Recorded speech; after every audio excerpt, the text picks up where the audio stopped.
Hi YouTube. Today I wanted to make a guide about how to play Necrolord Marksman in M+. Um, Currently I'm sitting at like 3.4k raid.io rating. I'm World 5 Marksman, and I don't know why, but I feel like I'm like the only one playing Necrolord at the moment, and I feel like it's really strong, and I wanted to explain to you why I play it, and what the strengths are, what the weaknesses are, what soulbinds I use, what talents, what gear and stuff. And this will be like a short rundown how to play Necrolord in M+. So, we start at the strength of the weaknesses. Um, the strength of Necrolord in M+ is you are really squishy as a hunter in M+, and nearly every mechanics nearly kill you. So, with having Fleshcraft, you get really tanky every 2 minutes, and you get an absorb sheet of 30k, which really helps with your survival. Because, as said, Marksman is not tanky at all.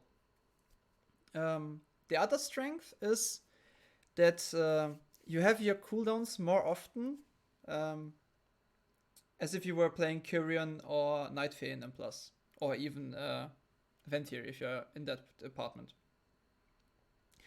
All your cooldowns are on a 45-second base, which is like chakrams and volley. And with the air relic, they're even shorter. They're like around 20 or 25 seconds. So you can really use them very often and have a lot of overall damage in the dungeon. Also, what I've been doing is, since I'm playing careful aim, but we come to the talent section in a second, the aim shots that you do above 70% and inside of your chakram window, which increases 10% physical damage taken, are hitting really strong on bosses and on mobs on pull, which is like a really good amplifier for that. Since with the 4-piece and with the new legendary Vigil, you are basically an aim shot bot. You're only aim shotting. So like playing everything around aim shots and amping aim shots just works really well, especially with Necrolord. Also, this is just a minor thing for people that are a bit lazy. If you play Kyrian, you play Pelagos, and Pelagos has these orbs that you have to collect to min-max Pelagos and the little dudes that spawn that you have to look into. It's way easier to play Necrolord, because this is stuff you don't have to work or play around. To the downsides. You are losing your Kyrian Vial while you play Necrolord. Kyrian Vial is a really big factor for marksmanship survival in some keys. Let's say the second boss in Spires, whenever he applies the bleed, you can just Kyrian Vial it off. I have a little workaround since I'm sadly playing Alliance. I played Dwarf, but even then, Kyrian Vial is still strong in a lot of situations. And you will be missing out on that if you play Necrolord. Also, you are losing the unity of Kyrian, which is 10% increased crit chance for your whole group while your resonating arrow is up. But for that, you get like more self damage. So you yourself do more damage, but your group loses a little bit. You have to wait out depending on how good your group is and how the timings with your group are. If you can like align your resonating arrow with their cooldowns, then it's probably better to play Kyrian. But just in overall, to keep on blasting and pumping, you can just play Necrolord and send your cooldowns all the time. Then to some numbers that you have to think about.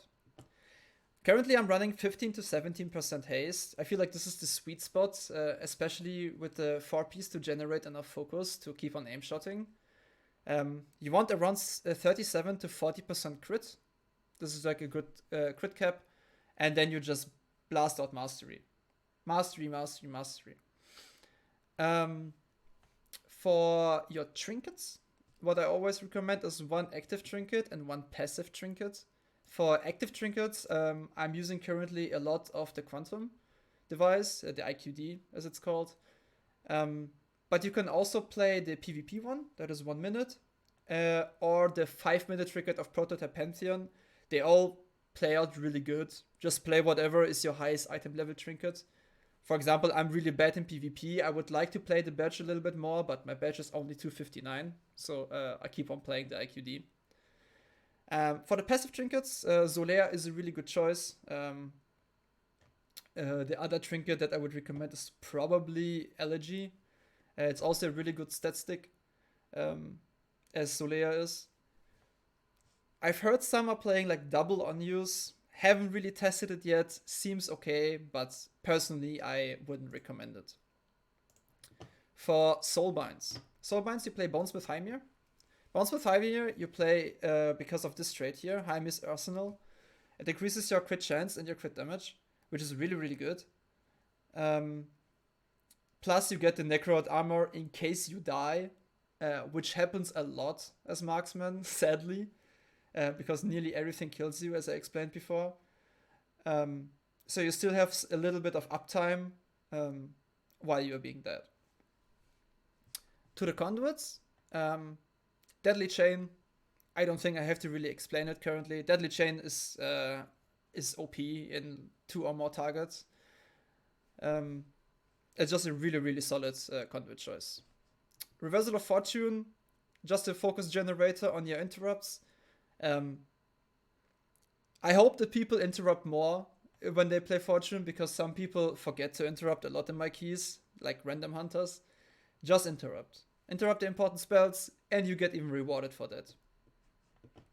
As my defensive conduits, I play Resilience of the Hunter, which is the Fan Death one. Fan Deathing important mechanics is really good. As said, you are quite squishy. Gives you a lot of tankiness. Same as for Marksman Advantage. Marksman Advantage you should always apply on every boss that you play, unless there is no random damage on the bosses. You can always apply it pre-pull while you're running at the boss, so this is really, really nice. And like some niche uses where also put it up on mobs is like on dangerous mobs. So let's say you play the Brome Breakers. These are the mobs that are in front of the first boss in Mist of Tenor Scythe. What I've been doing currently is I put up the Hunter's Mark on the Bone Breaker that is the first, that goes on 50%. So you get the AoE, you reduce the AoE with the Marksman advantage, and afterwards, while you push down the second to 50%, you swap your Hunter's Mark, and you also get reduced damage from the second AoE as well. But every mob that is kind of dangerous, you can always put your Hunter's Mark pre-pull on the mob. The last one I'll be using is Condensed Animasphere. Just a good choice. I'm really not a fan of Turtle Reduction and Exil, but the third one is personal preference. Play whatever you want there. But these two are a must for Marksman. Sharpshooter's Focus actually plays out really nice currently with the Faucet plus Vigil interactions, and that you get a lot of focus back in your two-shot window, and your aim shots are shorter in your two-shot window for a longer period of time. How to play the combination of Vigil and two-shot I put up in another video. You can just check out my channel. I did in German and in English, so probably if you're looking this English version, you will like the English version of it. So longer true shot means longer focus generation, less aim shot cooldown, most likely more aim shots, which is the whole build is around aim shots, right? And then to the talents. Talents, you basically play the same as Kyrian. So you play Master Marksman, Camouflage, Streamline, Post Haste, Double Tap, Volley. The only thing that I do different depending on key height, how high the key is playing Explosive Shot or Careful Aim. I play Explosive Shot below 20, and I play Careful Aim above 20 on Tyrannical and on Fortified. The aim shot build seems to work really nice for me currently, so everything that amps up aim shot is really good. The Fortified mobs are like in high keys on a higher time between 70 and 100%, so you get a lot of uptime for Careful Aim. Which feels really nice, I must say. Then, after we finish that, how do you actually play Necrolord? That's a lot of questions that I got in my stream. Necrolords, in my opinion, you only have to align two things, and that's check ramps and volley. Both are 45 seconds cooldown. If you play the Relic, which most of you know by now because the season is like already 1.5 or 2 months old, you get reduction on the spells. So basically, all 20 seconds, you have check ramps plus volley plus double explosive shots that you get from your unity. It gives you a really high throughput in damage, especially on pull, and most likely, depending on how the key is, you have it in literally every pack, and in some packs even twice or 3 times. But then, what do you actually do with true shots and double tap? The thing is, my rule currently is always to use check ramps and volley on cooldown, no matter what. There's like some niche scenarios where the mobs are like on 5% and then you can hold it for the next pack, so you have it at the beginning.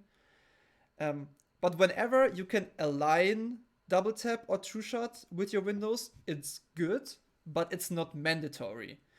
And the thing is, it gives you a lot of freedom how to do damage in keys.